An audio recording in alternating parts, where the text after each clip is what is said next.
Welcome to ಮನಿ ಊಟ cooking channel. ಇವತ್ತು ನಾವು ಆಲ್ ಸ್ಟಫ್ಡ್ ಬಜ್ಜಿ ಮಾಡೋದು ಹೇಗೆ ಎಂದು ನೋಡೋಣ ಬನ್ನಿ. ಬಜ್ಜಿ ಮೆಣಸಿನ್ಕಾಯಲ್ಲಿ ಮೊದಲು ಒಂದು ಬೌಲ್ಗೆ ಸಣ್ಣಕ್ಕೆ ಹೆಚ್ಚಿರುವ ಬೀನ್ಸು, ಕ್ಯಾಪ್ಸಿಕಮ್ಮು, ಈರುಳ್ಳಿ, ಕ್ಯಾರೆಟ್ ತುರಿದಿರೋದು ಎಲ್ಲ ಹಾಕ್ಕೊಳ್ತಾ ಇದ್ದೀವಿ. ಇದು ಆಲ್ ಸ್ಟಫ್ಡ್ ಬಜ್ಜಿ ಆಗಿರೋದ್ರಿಂದ ಇವೆಲ್ಲನೂ ಹಾಕ್ಕೊಂಡ್ರೆ ಟೇಸ್ಟ್ ಚೆನ್ನಾಗಿರುತ್ತೆ ಅಂತ ಅಷ್ಟೇ, ಇನ್ನೇನಿಲ್ಲ. ಇದೆಲ್ಲನೂ ಹಾಕ್ಕೊಂಡ್ಬಿಟ್ಟು ಆಲೂಗಡ್ಡೆನ ನಾವು ಬೇಯಿಸಕ್ಕೆ ಇಟ್ಕೊಂಡಿದ್ದೀವಿ. ಇದೆಲ್ಲನೂ ಹಾಕ್ಕೊಂಡು ಉಪ್ಪು ಖಾರ ಎಲ್ಲನೂ ಹಾಕ್ಕೊಂಡು ಮಿಕ್ಸ್ ಮಾಡ್ಕೊಂಡ್ಬಿಡ್ತೀವಿ. ನಂತರ ಬೇಯಿಸಿರುವ ಆಲೂಗಡ್ಡೆನ ಹಾಕ್ಬಿಟ್ಟು ಇದಕ್ಕೆ ಮಿಕ್ಸ್ ಮಾಡ್ಕೊತೀವಿ. ನಂತರ ಇದಕ್ಕೆ ರುಚಿಗೆ ತಕ್ಕಷ್ಟು ಉಪ್ಪನ್ನು ಹಾಕಿಕೊಳ್ಳಿ. ಉಪ್ಪು ಸ್ವಲ್ಪ ಹಾಕ್ಕೊಳ್ಬೇಕು, ಯಾಕಂದರೆ ಬಜ್ಜಿಗೆ ನಾವು ಬಜ್ಜಿ ಕಲಿಸುವಾಗ ಉಪ್ಪು ಹಾಕ್ಕೊತೀವಿ, ಅದಕ್ಕೋಸ್ಕರ ಉಪ್ಪನ್ನು ಹಾಕಿಕೊಂಡ ನಂತರ ಚಾಟ್ ಮಸಾಲ ಒಂದೇ 1 ಟೀ ಸ್ಪೂನ್ ಆಗುವಷ್ಟು ಹಾಕಿಕೊಳ್ಳಿ. ಇದಂತೂ ಟೀ ಟೈಮ್ ಸ್ನ್ಯಾಕ್ಸು ಅಥವಾ ಪಾರ್ಟಿ ಟೈಮ್ ಸ್ನ್ಯಾಕ್ಸು ಅಥವಾ ನೀವು ಏನಾದರೂ ಬಜ್ಜಿ ಮೆಣಸಿನ್ಕಾಯಿ ತಂದಿದ್ದೀರಾ ಅಂದರೆ ಈ ಥರನೂ ಮಾಡ್ಕೊಂಡು ತಿನ್ನಿ, ತುಂಬಾ ಟೇಸ್ಟಿಯಾಗಿರುತ್ತೆ. ನಂತರ ಇದಕ್ಕೆ ಒಂದೇ 1 ಚಿಟಿಕೆ ಆಗುವಷ್ಟು ಗರಂ ಮಸಾಲ ಪೌಡರ್, ಅಚ್ಚ ಖಾರದ ಪುಡಿ ಹಾಕಿಕೊಂಡು ಒಂದೇ 1 ಚಿಟಿಕೆ ಆಗುವಷ್ಟು ಅರಿಶಿಣದ ಪುಡಿ ಹಾಕಿಕೊಂಡು ಚೆನ್ನಾಗಿ ಮಿಕ್ಸ್ ಮಾಡಿಕೊಳ್ಳಿ.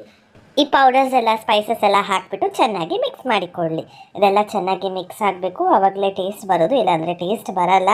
ಇದು ಟೀ ಟೈಮ್ಗೇನು ಚೆನ್ನಾಗಿರುತ್ತೆ. ಇದು ಮಕ್ಕಳು ಸಹ ತುಂಬ ಇಷ್ಟಪಟ್ಟು ತಿಂತಾರೆ. ತರಕಾರಿ ಇರೋದ್ರಿಂದ ಮಕ್ಕಳಿಗೂ ತುಂಬಾ ಇಷ್ಟ ಆಗುತ್ತೆ.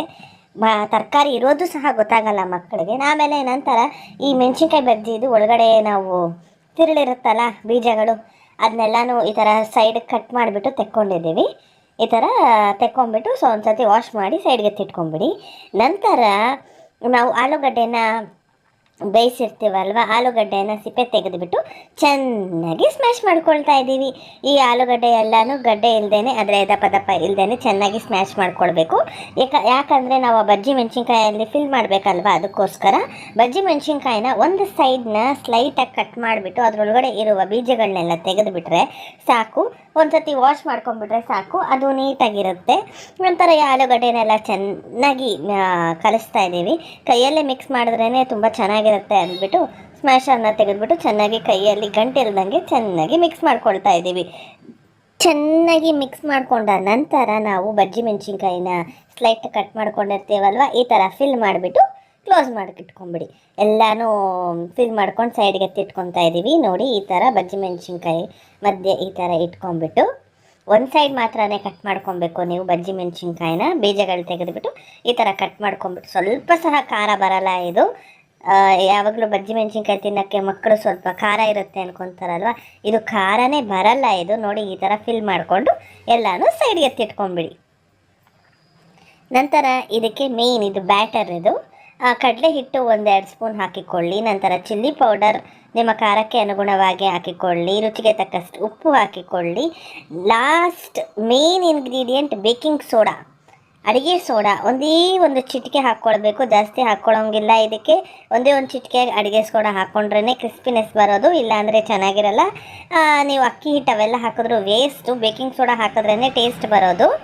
ಹಾಕ್ಬಿಟ್ಟು ಸ್ವಲ್ಪನೇ ನೀರು ಹಾಕ್ಕೊಂಡು ಗಂಟಿಲ್ದಂಗೆ ಮಿಕ್ಸ್ ಮಾಡ್ಕೊಬೇಕು. ಇದನ್ನು ನೀರು ಹಾಕ್ಕೊಂಡು ಸ್ವಲ್ಪನೇ ನೀರು ಹಾಕ್ಕೊಂಡು ಇದನ್ನು ಗಂಟಿಲ್ದಂಗೆ ಮಿಕ್ಸ್ ಮಾಡಿಕೊಂಡು ಬ್ಯಾಟರ್ನ ರೆಡಿ ಮಾಡಿ ಇಟ್ಕೊಬೇಕು.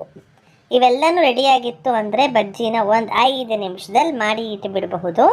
ನಂತರ ಕಾದಿರುವ ಎಣ್ಣೆಯಲ್ಲಿ ನಾವು ಬಜ್ಜಿ ಮೆಣಸಿನ್ಕಾಯಿನ ಮಾಡಿ ಇಟ್ಕೊಂಡಿರ್ತೀವಲ್ವ, ಒಂದೊಂದೇ ಈ ಥರ ಬಿಟ್ಬಿಟ್ಟು ಅದು ಲೈಟ್ ಗೋಲ್ಡಿಶ್ ಬ್ರೌನ್ ಟರ್ನ್ ಆದ ನಂತರ ಸರ್ವಿಂಗ್ ಪ್ಲೇಟಿಗೆ ಸರ್ವ್ ಮಾಡಿಕೊಂಡ್ರೆ ಆಲೂ ಮಿರ್ಚಿ ಬಜ್ಜಿ ಸವಿಯಲು ಸಿದ್ಧ. ಒಂದು ಸತಿ ಮಾಡಿ ನೋಡ್ದ ಅಂದರೆ ಪ್ರತಿ ಸತಿನೂ ಕೇಳ್ತಾರೆ, ಅಷ್ಟು ಟೇಸ್ಟಾಗಿರುತ್ತೆ. ಇದು ಮಾಡೋದು ಸಹ ತುಂಬಾ ಸುಲಭ, ಸ್ವಲ್ಪ ಟೈಮ್ ಕನ್ಸ್ಯೂಮ್ ಆಗುತ್ತೆ ಅಷ್ಟೇ. ಬಟ್ ಇದನ್ನು ಫಸ್ಟಿಂದ ಲಾಸ್ಟ್ವರೆಗೂ ನೋಡಿದ್ರೆ ನಿಮ್ಗೆ ಅರ್ಥ ಆಗೋದು, ಸ್ಕಿಪ್ ಮಾಡದೆ ನೋಡಿ, ಆವಾಗಲೇ ಅರ್ಥ ಆಗೋದು ನಿಮಗೆ. ಇದನ್ನೆಲ್ಲ ಬಿಟ್ಟುಬಿಟ್ಟು ಎಣ್ಣೆ ಕಾದಿರುವ ಎಣ್ಣೆಗೆ ಬಿಟ್ಟುಬಿಟ್ಟು ಲೈಟ್ ಗೋಲ್ಡಿಶ್ ಬ್ರೌನ್ಗೆ ಟರ್ನ್ ಆಗೋವರೆಗೂ ನಾವು ಫ್ರೈ ಮಾಡ್ಕೊಳ್ಬೇಕು.